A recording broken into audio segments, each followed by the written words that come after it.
Well, good morning. I'd like to thank Chairwoman for the invitation to say a few words today. I'd like to thank Melissa for the kind words that she said about me as I walked up. And I had 17 of my smart women escort me up. I will tell you, that's the first time that I've been escorted, and I am so happy and proud that it was our sisters of our Women's Committee that escorted me up today.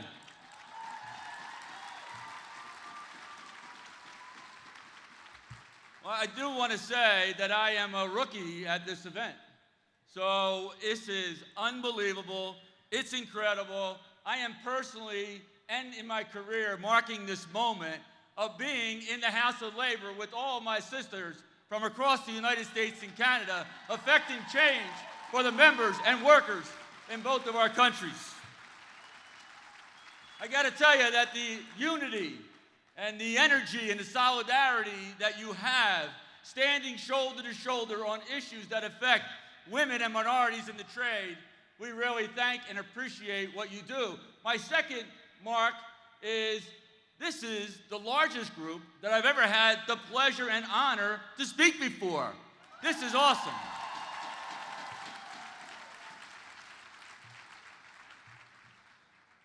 So I have an opportunity to share with you some of the things that happened at our SMART General Convention, which was in August this year. That is where we come together as an organization. We develop our 5-year plan of what do we need to do. We have amendments that go before the Constitution and resolutions that go before the 1,000 delegates that we've sat at our convention. So we had an opportunity to listen and receive amendments and resolutions from our Women's Committee.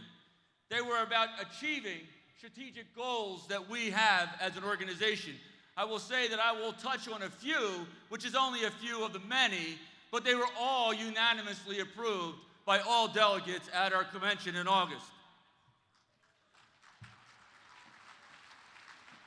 The Women's Committee is really driving and making sure that we become stronger, that we become more diverse, that we make sure that we will not tolerate harassment, bullying, hazing, discrimination at our meetings, at the workplace, period.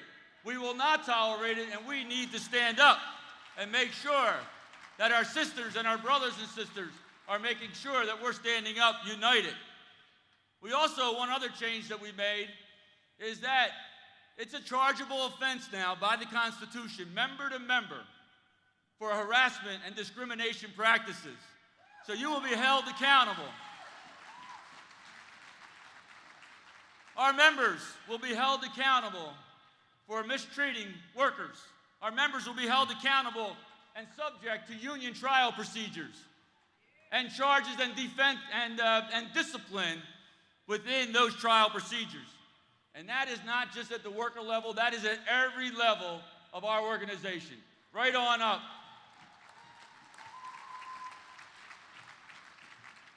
We also, at our meetings, whether it's an international meeting or a local union meeting, we will announce or display that this is an environment free of harassment and discrimination and bullying and hazing and anything else that hurts our brothers and sisters sitting next to them or in the room. We also implemented a code of conduct. We read the code of conduct today, and that will be done at every meeting across the United States and Canada. And we will be loud that unacceptable behavior will not be tolerated in the SMART industry, in the SMART union, and in the SMART labor management meetings that we have.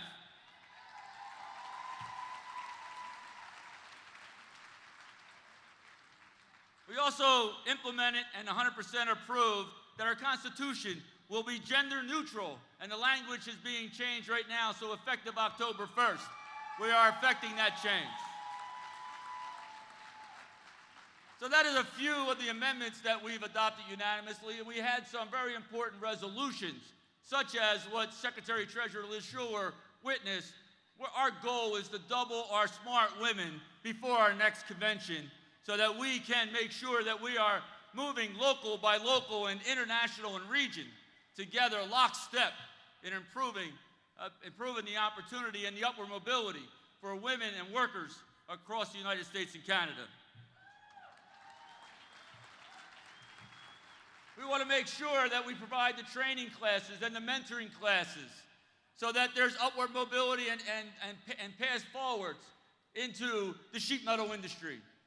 Whether it is an aspiration of a sister or a member to go and be part of the company structure, whether it's a foreperson or a general foreperson or a superintendent, or how do they get involved in the union process, become on the executive board, become a representative, become a business manager, become a general president. How do we get that done?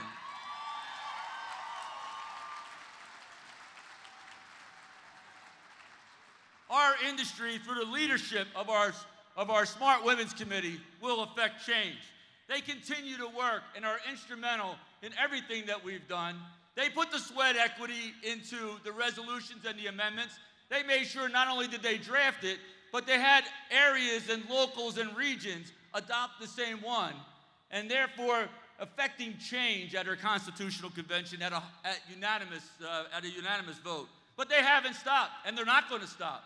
They're now addressing change, and what do we need to do to figure out what are the challenges that we are up against, and how do we provide solutions? So it's not identifying just the challenges, but they're working on the real solutions. How do we recruit and retain better? We got to do a better job of that. Our history, our culture has not been good at that, and we're going to change that culture one local at a time at the leadership of our international.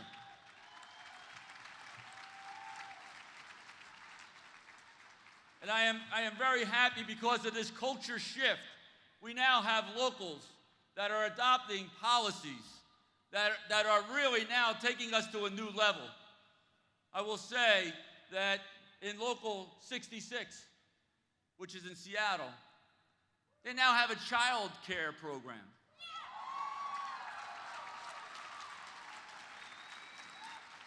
And in 265 in Illinois and in 18 in Wisconsin, they had paid maternity leave.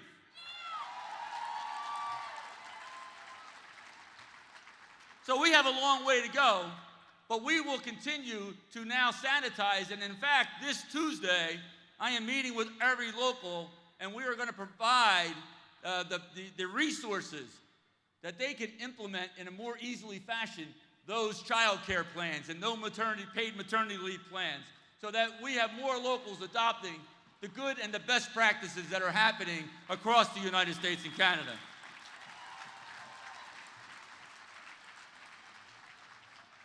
We will continue to work hard. We got a lot of work to do. We will roll up our sleeves. We will make sure that we are better inclusive. We are better in diversity. And we will continue to move our international in that fashion. We will do a better job tomorrow than we did today. We will push our members and our leaders to make sure that they understand where we are and where they need to be. That when one is harmed, we all are harmed. My Smart Army right over here, they understand that. And you stand shoulder to shoulder when you're on the job site, when that type of action happens, and I appreciate your solidarity and your unity. So with hard work, with the passion that I've seen and you've displayed today and yesterday, you will affect change in workers' lives. You have affected change in our members and their families' lives just at our Constitutional Convention in August. And we will continue to progress and get better and hone and make sure that workers are represented by a union and listening to what those voices are. Sometimes you have to listen. Sometimes you have to make sure that members understand that you are willing and their opinion is important. And SMART will do that. Because we believe that when we add your voice, and your voice, we have an opportunity to affect change in organized labor, in building trades, and in Smart Union and Smart Union families. So I really appreciate the opportunity, and thank you very much. Have a great session, and I will be here for the next day.